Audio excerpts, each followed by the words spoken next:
یا اللہ تمام الجھنوں کو دور فرما دیجئے، تمام بیماریوں کو دور فرما دیجئے، قرض داروں کے قرضوں کو ادائیگی فرما دیجئے، یا اللہ جو بے روزگار ہیں ان کو روزگار عطا فرمائیے، یا اللہ قرآن پاک کی ہوائیں ہر طرف چلا دیجئے، یا اللہ قرآن پاک کی ہوا چلا کر پورے عالم میں امن قائم فرما دیجئے، ہندوستان کے ہر محلے میں امن قائم فرما دیجئے، ہر شہر میں امن قائم فرما دیجئے، اے اللہ ہمارے ملک کو ہر طرح کی ترقیات سے نواز دیجئے، یا اللہ یہاں جو شر اور فتنہ پھیلانے والے ہیں اللہ ان کو ٹھیک فرما دیجئے، یا اللہ ان کو صحیح فرما دیجئے، ان کی اصلاح فرما دیجئے، یا اللہ یہاں کے رہنے والوں میں پہلی جیسی محبت عطا فرمائیے، اتفاق پیدا فرمائیے، اتحاد پیدا فرمائیے، ایک دوسرے کے احترام کی توفیق عطا فرمائیے، یا اللہ ہم سب کو دین کی خدمت کے لیے قبول فرما لیجئے، اللہ اس مدرسے کو ترقی عطا فرمائیے،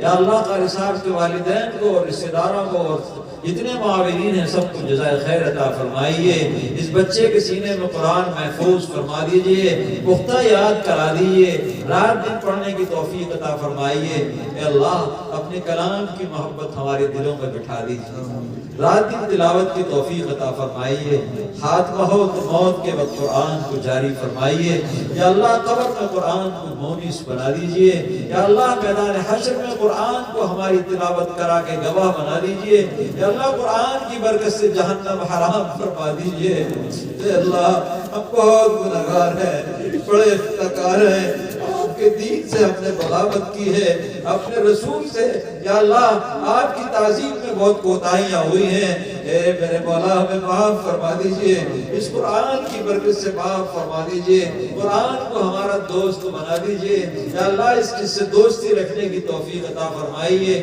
اس کی برکت سے ہمیں جنت عطا فرما دیجئے، قرآن کی شفاعت نصیب فرمائیے، اس کی سفارش نصیب فرمائیے، اور اس کی شفاعت کو ہم سب کے حق میں قبول فرما لیجئے، یا اللہ پورے عالم میں امن قائم فرمائیے، پوری دنیا میں امن قائم فرما دیجئے، یا اللہ جہاں جہاں فتنے اور فساد ہو رہے ہیں یا اللہ سب کو ختم فرما دیجئے، یا اللہ سب میں محبت پیدا فرما دیجئے، یا اللہ جتنے لوگ یہاں موجود ہیں بڑی بڑی تمنائیں لے کر آئے ہیں، بہت سو نے دعاؤں کے لیے کہا، بہت سے نہ کہہ سکے، یا اللہ سب کی حالات کو آپ جانتے ہیں، یا اللہ سب کی ضرورتوں کو غیب کے خزانوں سے پورا فرمائیے، سب کی پریشانیوں کو دور فرما دیجئے، سارے مدرسوں کو ترقی عطا فرمائیے، استحکام عطا فرمائیے، مضبوطی عطا فرمائیے، ان کے فیض کو عام فرما دیجئے، یا اللہ ہماری دعا کو نبی کریم صلی اللہ علیہ وسلم کی برکت سے قبول فرما لیجئے، صلی اللہ علیہ نبی کریم وعلی آلہ وصحبہ